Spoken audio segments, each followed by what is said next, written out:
Hi friends.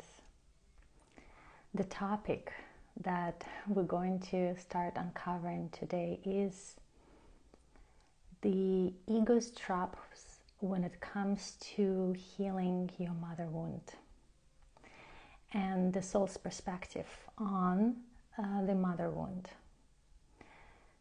I think that really this information would be helpful for anyone who came from a womb, which is pretty much, I think, at this time and this day and age, all of us. But specifically, if you have any kind of emotional charge towards your mother, biological mother, if you have any kind of relationship issues, intimacy, sexuality issues, if you feel unsafe in the world and that you cannot fully be yourself and express yourself, then you may be interested to stick around. So within this conversation, I really want to structure it over this sort of like ego's traps of when it comes to healing the wound. But I will in between be talking about just in general what the mother wound is and my perspective on it and how we may be able to help healing it. So I think the first and most important trap that many of people that I work with fall into either one of the categories. One category is, my mother is great, she did all she could, I love her, I have no wounds. And another category is, my mother was horrible, I can't believe she did this to me, and we kind of ended there. And my perspective to this is actually one of the main traps, because it keeps you at the ego level. It is not, neither of those perspectives is offering healing. And I will explain how. Just by itself, it will not offer healing. And more than that, really those two options are just two sides of one coin. They're just kind of like a pendulum swing from one side to another. In my perspective, everyone has a mother wound, and I will explain what it is. Just basic understanding of when we speak of a mother's wound, it means that in the relationship with our mother, our ego was damaged. And so because we were little, we didn't have capabilities to process that in the moment, that just engraved, and that wound kind of is carrying on with us. So it's just kind of a basic understanding of, but why do I say that everyone has a mother wound, regardless of whether your mother was great and loving or not? Well, first of all, when we speak of these concepts, I'm always going to be inviting you to stay in the middle, between this sort of either bypassing of anything that's happening or anything that happened to you without recognizing and validating for yourself the pain that you've experienced from that side, into being really critical and just zooming into the problem and seeing just the problem and seeing yourself as a victim of the situation.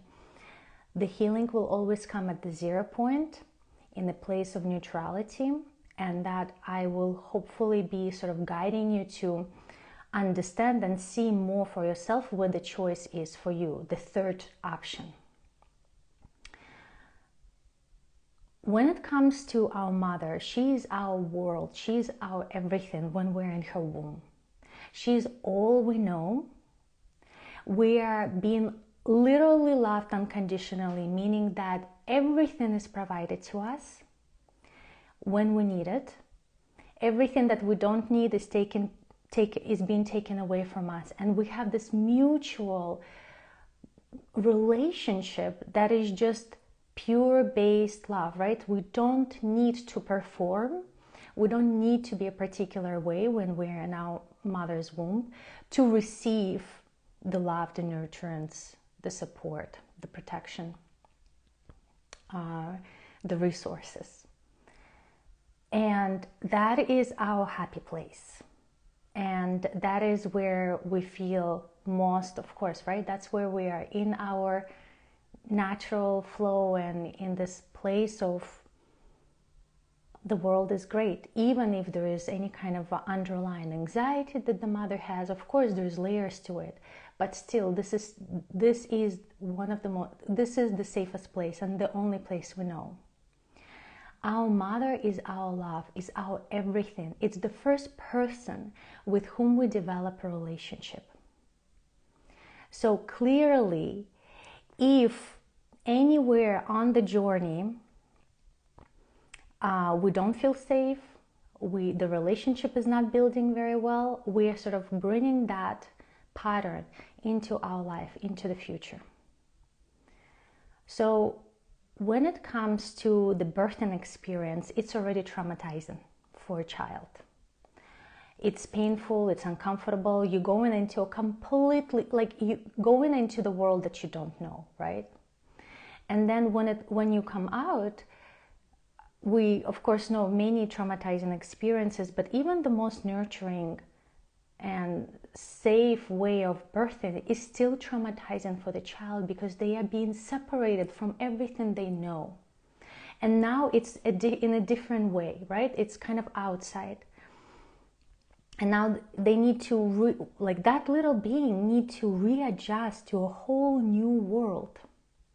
So the more receptive to the needs of a child the mother is, the more nurturing she is, the easier it is for the child to adjust to the new environment. But regardless of how nurturing and loving they are, they're still in a human body. The mother is still in a human body. And when it comes to a human body, it has basic needs, and very often those needs are not met. And even if we think of some like ideal situation where we have a supportive partner who is, providing for the mother so that the mother can take care of the child, right? That's even then it's quite difficult because there's still, you haven't taken showers in days and you feeling depleted, and then you don't, not only the energy that you're transmitting to a child that's sort of like rejective, right? It's also the behavior. And when it comes to those basic needs, when our basic needs are not met, we also can look at our nervous system, and it's not in a place of neutrality. It's not in a place of sort of calmness, and so we get into the place where we are just being reactive. And when we are reactive, we act on the patterns that we have developed over time. So our mothers have developed patterns from their childhood that were given to them from their mothers. And then it goes on and goes on, back and back into the generations. And that's why I say, regardless of how loving and beautiful your mother is, you may still carry something that needs to be resolved. So whenever we go into the place of healing, the first and foremost understanding is that we need to discover the 0 point, which is unconditional love. So when we are talking about my mother haven't done anything, wrong, it's kind of swinging to the side where we're not fully accepting unconditional loving of the inner child, of the wounding, and not validating what had happened. Or when we go to the opposite side, when we're just dig deep into the wound and continuously sort of like rethink, redo, kind of ruminate on that, we activate that wound more, and we're also in a place of suffering and not love, because we are not open to see other circumstances within which mother's behavior had developed. There is no by default, I don't believe so, there's no by default a person who is bad, right? The actions don't necessarily make them who they are, but our actions, because they are so much affecting other people, we are kind of getting into this place where we completely been run by those actions that have been the patterns that we've recreated and have been recreated for generations. So it's extremely important that we'll look at those patterns of behavior that we've been programmed to, that we've been conditioned to. So the first sort of trap that I told you about, right, is that we kind of go into the either or. So let's look at them, at the two one by one. So when we go into the place of nothing, my mother is loving, by me saying I have a mother wound, that already means I am sort of saying my mother is wrong. First of all, we have to avoid that, because that is where we're just standing on our ego instead of expanding into the soul's perspective. From the soul perspective, we are love. So any kind of perspective that would be coming from the soul would be a loving perspective.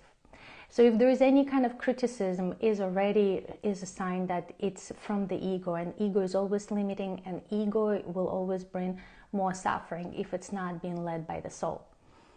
So when we are in a place of, I don't think, my mother didn't do anything wrong, then we are going into dissociation. We do not validate for our inner child what had happened, and that will basically continually suppress the wound, and it will be recreated in some ways through our relationship with other people, intimacy issues, our sexuality, etc., right?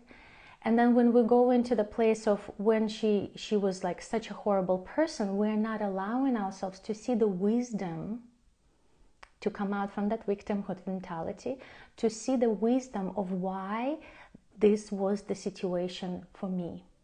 Not it didn't happen to me, but why was it for me? Why my soul, on a soul level, I decided to receive this experience. And to put it simple, there's just so much to explain regarding this, but we were a match energetically to receive this kind of experience, so that our soul can expand into a new level of awareness while healing. So if we're not going into the healing from a soul perspective, we continually recreate the pattern, and we will continue bringing it and passing it through, not only to our children, but also from lifetime to lifetime. So that's why it's really important. If there is any kind of emotional charge, we need to be addressing that. We need to be looking at it, at least examining it. So the second trap is that I often see is we unconsciously talk to ourselves, parent ourselves in the same manner that we were parented, even if that manner was something that we hated. The conversations, the kind of the judgments, the kind of directions that we were receiving from our mother, or even if it wasn't said, but it was just felt through how she looked. She didn't fully receive you. She didn't fully let you be who you are, because that pushed some of her triggers, right? You felt that. And then you, even though maybe later you said, oh, what she did wasn't right, but you still, and this is where it gets really tricky to notice that in that internal dialogue, unless you really worked on yourself, you will continue talking to yourself the same way. And so it's really important to come out from that trap and to start being aware of the internal dialogue that you have and noticing the patterns that you are repeating. And think of this is that this is something you hated. This is something maybe you even judged her for. And now you're doing it to yourself.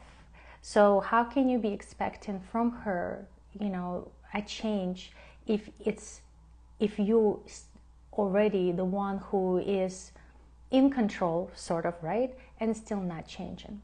So on a soul perspective, healing always comes from within, and healing always comes from you taking responsibility for your experience. Not in this place of like, oh, I did something wrong, I'm such a horrible person. That's just an ego playing itself safe going from one place to another, either ignoring everything or completely going into that self-loathing experience. But no, staying in the middle. So when it comes to us expecting them to admit, this is another trap, this is like third trap that we can see in ego's trap, that we're expecting them to admit, some of us, when they did something wrong.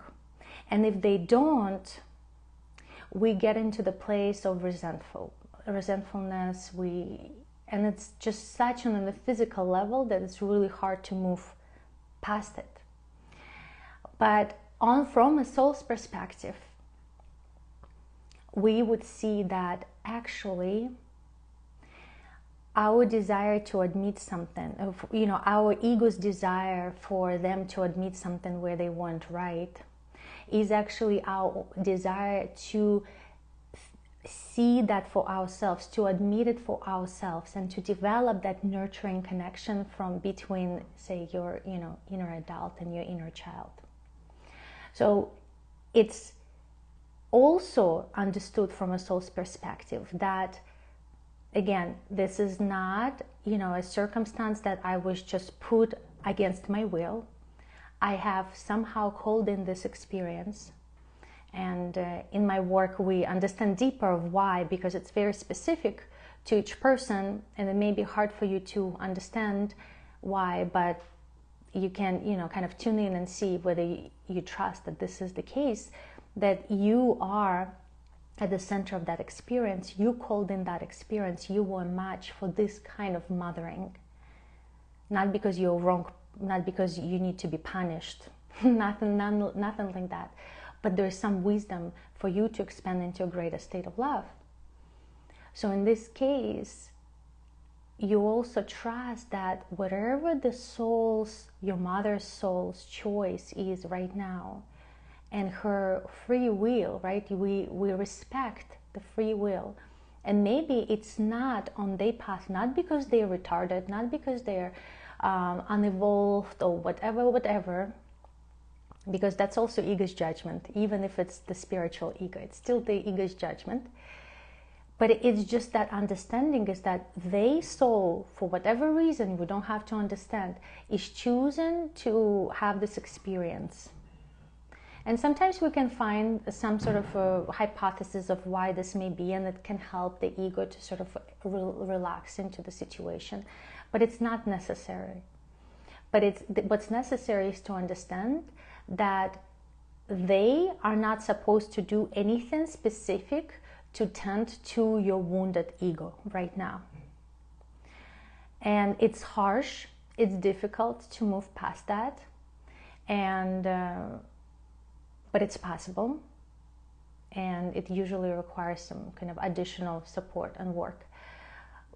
But take this, the perspective that I put myself into the situation to experience a greater state of love.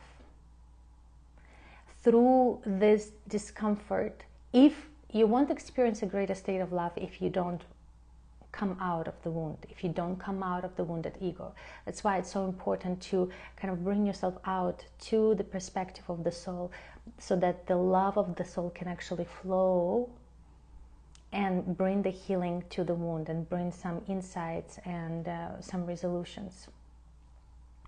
So it's unfair for us to expect for them to change. It's unfair for us to expect for them to admit something. And what we need in this case is actually admitting and changing within. Changing that internal dialogue that I talked about, right? Changing the behavior that we have towards ourselves, that is basically just the same patterns that they were with us, and now we're recreating it. So that's what we deeply desire. But it's much easier to be demanding for the ego. It's much easier to demand it from outside instead of to change, right? Because any change is painful for the ego. But when the ego is led by the soul, that's when there's some sort of room to kind of come out of the suffering. And there's another thing that I want to say regarding this, another trap that we can fall into. And it's when we reject our mother, or when we ignore, say you were adopted very early on and you had a wonderful adopted mother, but you say ignore your biological mother, like you don't think it's important. Then in this case, we're also blocking, when we don't have that open kind of loving relationship to the mother from soul to soul, not necessarily on a personality level, but from soul to soul, we are blocking any kind of gifts, any kind of ancestral gifts that flow through her from your ancestral line. And those could be the talents that maybe are aligned with your soul purpose. And so you may come into feeling stuck in your life, in your self-expression, and maybe even later financially, because it's aligned to, your self-expression that is blocked, aligned to your to this kind of to the soul purpose. And if you are not fully, if you don't have that full connection with the mother, loving connection, you're blocking the gifts and the talents from her flowing to you. And this is, of course, all a free will. It's not wrong or right in any of these cases. You can continue living the life that you want. But it's important why I'm giving this information. Happy Mother's Day. Why I'm giving this information is because there is a choice for you that I want you to see. And also the consequences to a particular behavior that you continue to perform. So those were the main things that I wanted to speak of. And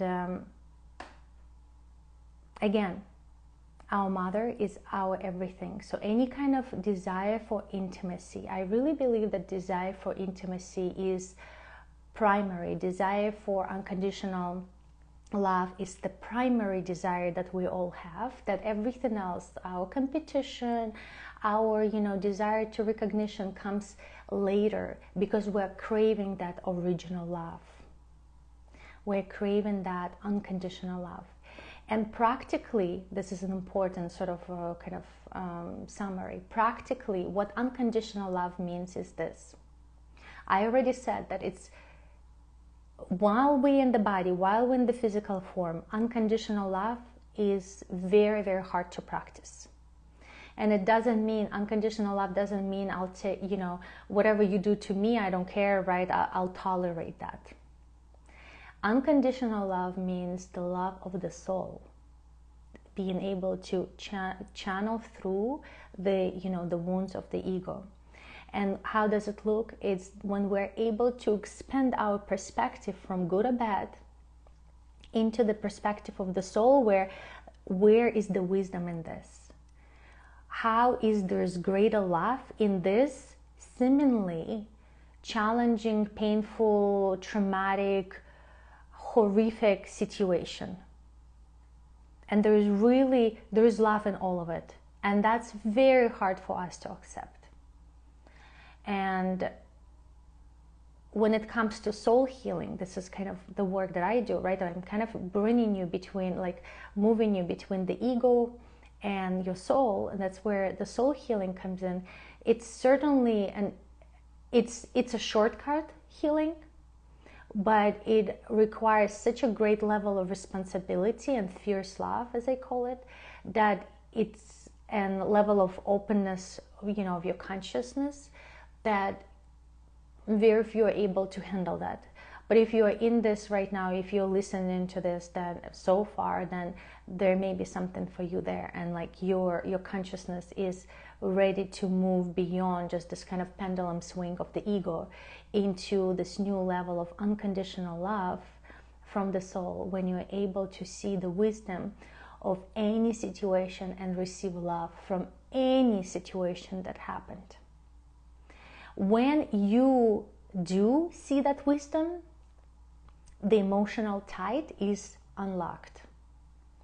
And then the energy starts to flow and the pattern will slowly stop recreating itself. You will start building new neural connections, new pathways in the, in how you behave and how you react to things. But until you see the wisdom, you will do a lot of work on the ego level. And I'm not saying it's not important. It's important. Any kind of therapy work is important, but it's still limiting, because it's not going to, unless it's going to give you this sort of soul's perspective where you resolve, where you don't just learn how to cope with the situation, but you actually genuinely start feeling the energy moving and the emotional charge less and less. So this is what I wanted to say right now. Let me quickly look through the notes to see if there's anything else that's really important that I forgot to say.